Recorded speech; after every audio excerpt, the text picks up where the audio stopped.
Excessive accumulation of things can overwhelm people, leading to loss of self-respect, ruined relationships, and health hazards that persist all their lives. Is there a way for them to take back their lives from the things that have taken over? I'm your host, Dr. Maurice Pickard, and you're listening to Book Club on ReachMD.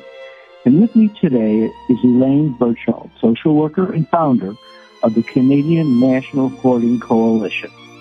She and Susan Cronkright have written a new book called Conquering the Clutter, Strategies to Identify Management and Overcome Hoarding. Thank you very much for joining us today. Thank you for the invitation. But to begin, could you define what is hoarding? And is it any different than just plain clutter? Yes, it is different from clutter, quite a bit different. So for something to be a hoarding situation, there must be a tick beside three criteria, even if it only exists to a minimal degree. The first criteria is what most people would describe as an excessive accumulation and a failure to resolve that accumulation proportionately. So that's not a question of one thing in and one thing out. That's one criteria. Second criteria, some or all of the living arrangements can't be used for their intended purpose. You're still living in the environment, but you're making all kinds of very unusual adaptations. And then the third criteria is somebody is either actively distressed, or if they knew the true condition of the property, they would have a legitimate cause to be concerned and distressed. Now, that is really an important third criteria, because sometimes the individual themselves, not always, but sometimes, they're not concerned, and nobody else knows the true condition of the property. So they think that criteria hasn't been met, but it could be your mortgage company, your home insurance company, your landlord, the fire department, your neighbors, who actually are living at more risk than the individual in the hoarded environment, because they are going to be affected by whatever happens in the hoarded environment, but they don't know enough to take any extra precautions, like having a absolute clear path in case there was a fire hazard. What prevents people from reaching out? What prevents them from asking for help? First of all, they're ashamed. They're fearful because they know that neighbors, family, maybe the fire department, animal control, if it's a matter of children and not cats, or elderly people who are living with families who hoard, they know that they're not going to get support. And normally, they remain hidden because of that fear. And also a sense of defeat and such a state of being overwhelmed that they can't imagine how they can undo it. So they feel trapped. And generally, they don't self-declare unless they know that someone, A, is not going to judge them. So being non-judgmental, it certainly would be a way to begin. When you sat down, who were you writing it for? Were you writing it for people who might be dealing with this, and it makes them feel better to know that there's help out there, they're not the only one? Did you write it for healthcare providers? Who can use your book, and who is it directed to? That's a great question. There are other hoarding books out there, and they're great, but generally they fall into two categories. The first category is helpful hints, good housekeeping. The other is really sound research and theory, but that does not translate to the individual. Suzanne and I wrote this book. I'm a subject area expert, and Suzanne is a technical writer who helped me write it. And we wrote it for those individuals who are living with hoarding or suspect they are. We also wrote it for anyone who cares about them, who wants to help somebody find solutions and they don't know where to start or what constitutes appropriate intervention and treatment. And the third group we wrote it for are those people who aren't hoarding experts themselves. In fact, they probably don't have a lot of experience with it. And it's a relatively new disorder in the DSM-5. And then a client self-discloses that they have a problem with accumulation. If you're just tuning in, you're listening to the Book Club, HMD, and I'm your host, Dr. Maurice Pickard. And joining me today is Elaine Birchall, who has recently written Conquer the Clutter, Strategies to Identify, Manage, and Overcome Hoarding. We now know that hoarding is actually defined as a disease by the DMS. And in your book, you also talk about as many as 21 million people in the United States may have this particular diagnosis. When it was defined as a disease, has this helped insurance companies provide the kind of help they need?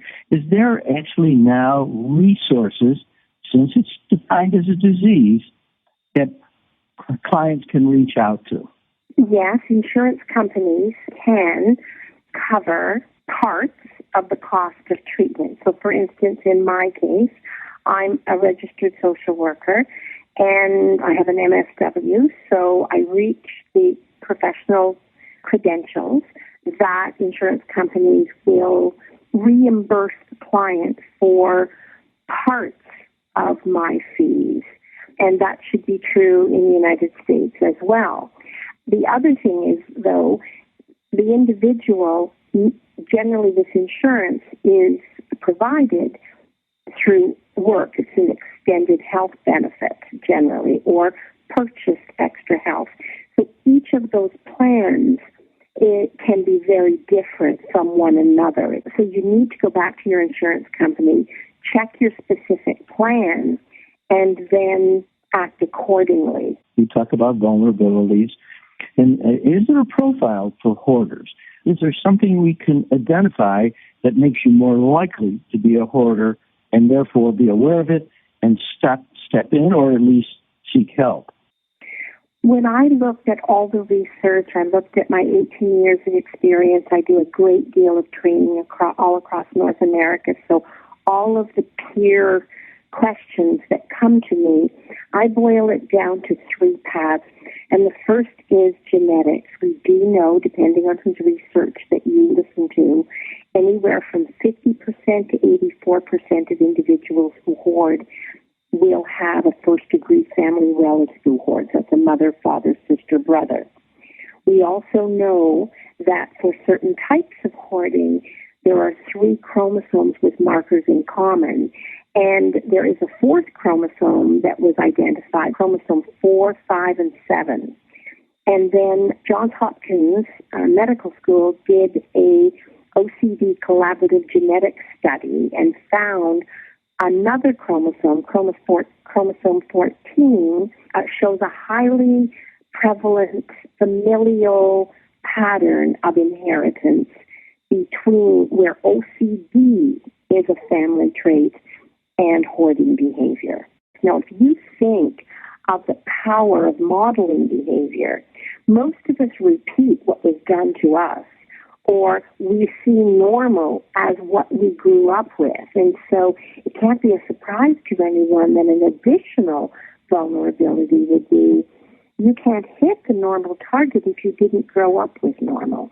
You're far more likely, even if you don't have a chromosomal vulnerability, to repeat the behavior, the standard.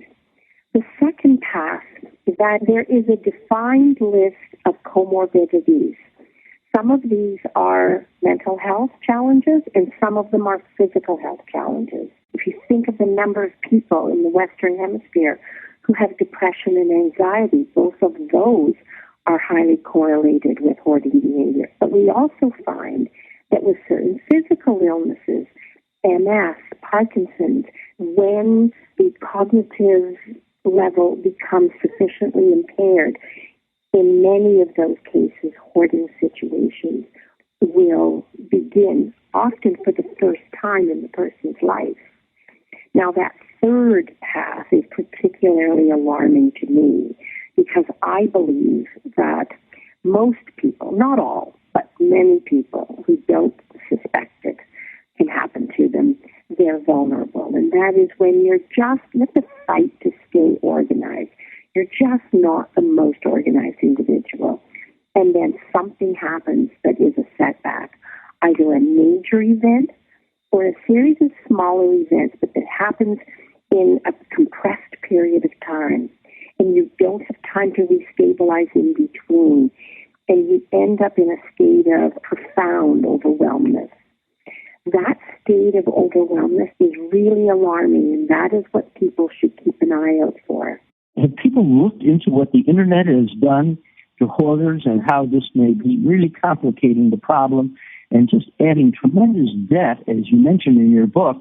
The online shopping and the power of it, the immediate gratification and reinforcement when the package arrives within 24 to 48 hours, it's a high reward value for individuals who are already vulnerable. I don't believe it makes anyone hoard. But if you have a vulnerability, and sometimes you don't know that you are susceptible to it, then yes, it can be the slippery slope. Let me briefly tell you a perfect example of that. A number of years back, I had a practicing psychiatrist call me, and they asked me for help, and they self-disclosed, and, attended their home. And we did a tour after a discussion, and they took me to their garage, which was extra wide, extra long, double garage. And literally, I'm not exaggerating, it was 70% filled with unopened shopping channel boxes. Now, not even opened. And even though they should have been in a very financially privileged situation in their life, actually bankrupted themselves. In many of your stories, there is something unique about them. They're all different in how they've gotten into this situation. So is there certain things we should be aware of that somehow will help us in this difficulty? In other words, it's like one answer doesn't solve all the problems that hoarders have. That's absolutely right. Hoarders are not a homogeneous group unless you're looking at a population level, and then you can see certain characteristics. And let me go over 5 red flags for those individuals who are thinking, I wonder. So is there any family history of hoarding? That's number 1. What was the clutter level environment in the home you grew up in? And are you repeating an old behavior because you don't have the awareness or you don't have the skills to know how to manage? That's one problem. Do you have one of those other comorbid factors? You can go on my website, hoarding.ca, and there will be a list of them there under resources, because they do, under the right circumstances, if you already have even an unknown vulnerability to hoard, if you have any of these comorbid factors, you're at a higher risk of hoarding disorder. The third path, though, is, I guess, fundamentally, how well are you maintaining your physical and mental health balance? How many times in the last year have you been overwhelmed and had to, take the phone off the hook and lock the front door and go in and you don't do anything for the entire weekend to get yourself back to manageable? Is that a pattern in your life? Because when it's all said and done, it's about how much it interferes with your life, and it's about how it puts you and others at risk. Well, I want to thank you for joining us. You introduced me, and I hope our audience, the people who have become emotionally disconnected from their environment. And this book offers them a chance to, again, feel that their home can be safe and a happy place to go and restore a balance to their lives. Thank you very much, Elaine, for spending time with us. Thank you so much for the invitation. I really appreciate it. This is Maurice Pickard. And if you've missed any of this discussion, please visit reachmd.com/book club to download the podcast and many others in this series. Thank you for listening.